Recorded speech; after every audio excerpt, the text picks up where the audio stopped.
ABP नेटवर्कच्या मंचावर उलगडणार ideas of India. Devendra Fadnavis, Amitabh Kant, Shahrukh Khan, Anil Kapoor, Mrunal Thakur, Shreya Ghoshal यांच्यासह 50हून अधिक मान्यवर सांगणार भारताच्या संकल्पना।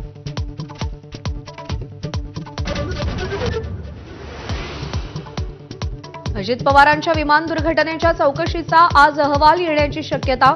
डीजीसीएकडून झालेल्या चौकशी अहवालात काय असेल याची उत्कंठा। 15 फेब्रुवारीलाच अहवाल अपेक्षित होता।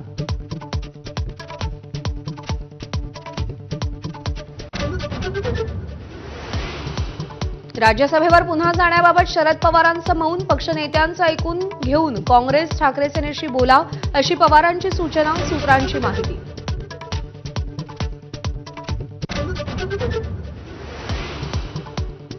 नागपुरात 12वीचे 3 पेपर फुटले। भौतिकशास्त्र, रसायनशास्त्र तर गणिताचा पेपरही फुटला। ताब्यात घेतलेल्या आरोपींच्या चौकशीतून माहिती समोर।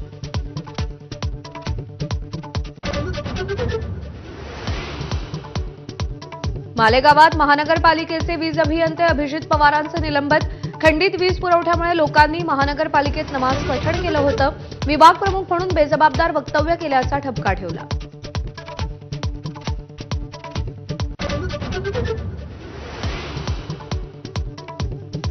नाशिकमध्ये विश्व मराठी साहित्य संमेलन। मुख्यमंत्री फडणवीसांच्या हस्ते आज उद्घाटन। ग्रंथदिंडीनं कुसुमाग्रज नगरी दुमदुमली।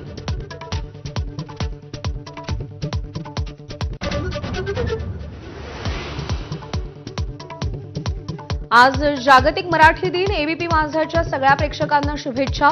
मुंबईत शिवाजी पार्कात मनसेकडून भव्य पुस्तक प्रदर्शन।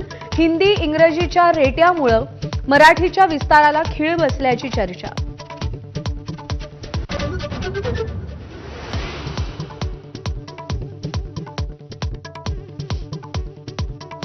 छत्रपती संभाजीनगरमध्ये बनावट नोटांच्या प्रेसवर पोलिसांचा छापा।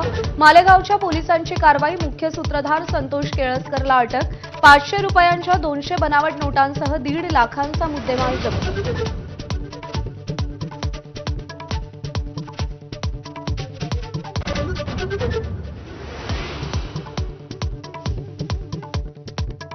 पाकिस्तान आणि अफगाणिस्तानात रक्तरंजित संघर्ष। 133 अफगाणी तालिबानी मारल्याचा पाकिस्तानच्या लष्कराचा दावा। तर अफगाणिस्तानकडून पाकिस्तानच्या 55 जवानांना ठार केल्याचा दावा।